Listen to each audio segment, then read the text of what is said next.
Rappelez-vous, qui a pris le contrôle de l'Église orthodoxe russe de l'intérieur? La même secte de Dvorkin. Il s'en vantait lui-même. Dans chaque diocèse, il existe une section rassir. C'est pourquoi l'orthodoxie est en passe de devenir la religion d'État du pays. Pour Dvorkin, ce n'est pas une question de foi, c'est un instrument de pouvoir. Un instrument sans lequel il ne bâtira pas son régime de Dvorkin. Et ce n'est pas un hasard que c'est des médias orthodoxes que provient cette déclaration absurde.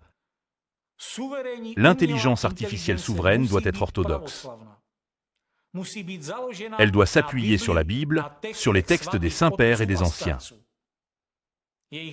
Leur recette, impliquer l'Église, les missionnaires et les aumôniers militaires dans la création de l'intelligence artificielle. Les héros de l'opération militaire spéciale, dans le rôle des architectes de l'avenir numérique. Cela va jusqu'à l'absurde. Les Russes peuvent désormais être condamnés à une amende pour avoir recherché du contenu extrémiste sur Internet.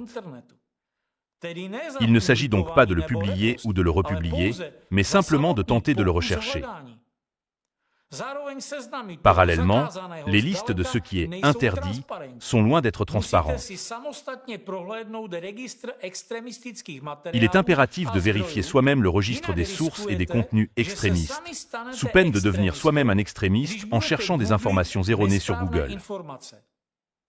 Les VPN sont interdits.